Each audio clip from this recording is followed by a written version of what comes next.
All right, let's dive right in. Today, we're going to embark on a pretty special journey. We're going to be exploring a really profound text that looks at spiritual awakening not as some final destination, but as this continuous voyage across a vast, mysterious ocean. Our journey kicks off with this quote from Rumi. And wow, it's one of those lines that just stops you in your tracks. It sounds so beautiful on the surface, but when you really start to dig into it, you realize it's a pretty disruptive idea. I mean, really, what does that mean? This question challenges our most basic, everyday tools of perception. It kind of suggests that our eyes, our data, our logical thinking, everything we lean on, might not be the most important tools we have for seeing the big picture. It just completely flips the script. So, our guidebook for this whole exploration is The Lantern of the Wise by Dr. Hossam al-Din Baha al-Zawawi.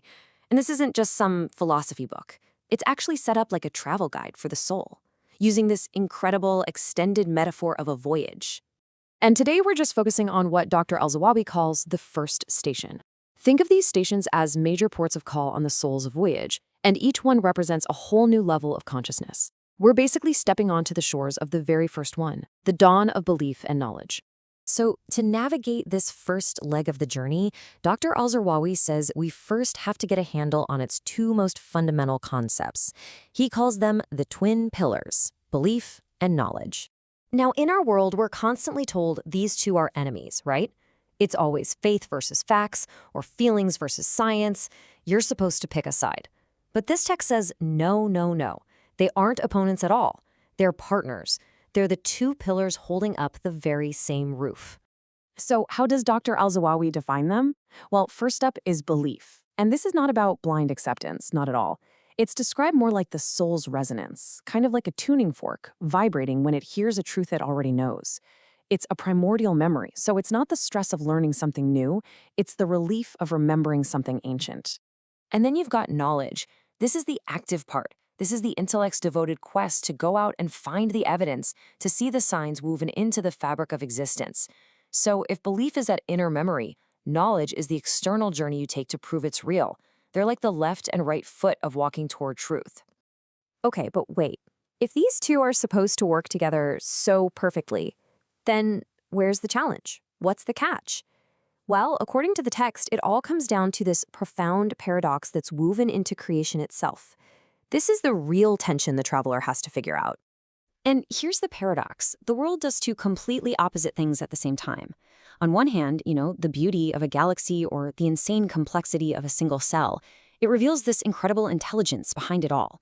But on the other hand, the sheer noise and distraction of the material world can totally hide the artists behind the art. The world is a veil, and the whole challenge is to learn to see it as transparent, not opaque. So how do you do that? How do you learn to look through the veil instead of just staring at it? Well, this is where the Lantern of the Wise gets really practical, because Dr. al-Zawawi provides a clear map for this exact purpose. And what's amazing is how structured this map is. The path is broken down into 5 specific reflections or lessons that a person has to master. There's believing, the exam, the letter, the cognition of science, and then finally, spiritual conduct. Think of each of these 5 reflections as a different kind of lens. So, for example, the exam helps you reframe all the struggles in your life, not as random suffering, but as a deliberate process of refinement. Or the cognition of science teaches you to see science not as this cold wall of data, but as a beautiful window to the divine. So we've got the map, but where is it leading us? Let's kind of fast forward and see what the view is like from the destination. What is the ultimate realization you have at the end of this first station? And the text is crystal clear about this. The outcome isn't about information, it's about transformation. We often think of learning as just filling a bucket with facts, right? But this journey is about changing the shape of the bucket itself. It's about completely reshaping your soul. And this is the prize, a complete shift in your whole perspective. Your belief becomes this deep, intuitive memory. Life's trials are seen for what they are, purposeful refinement. All those fragmented bits of knowledge you collected, they melt into one single unified truth.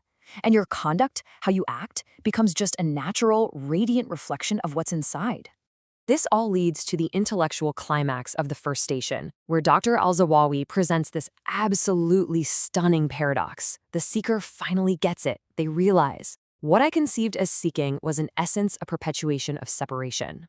I mean, just think about that. As long as you are seeking something, you are confirming that you are separate from it. The very act of looking for something implies that it's over there and you're over here.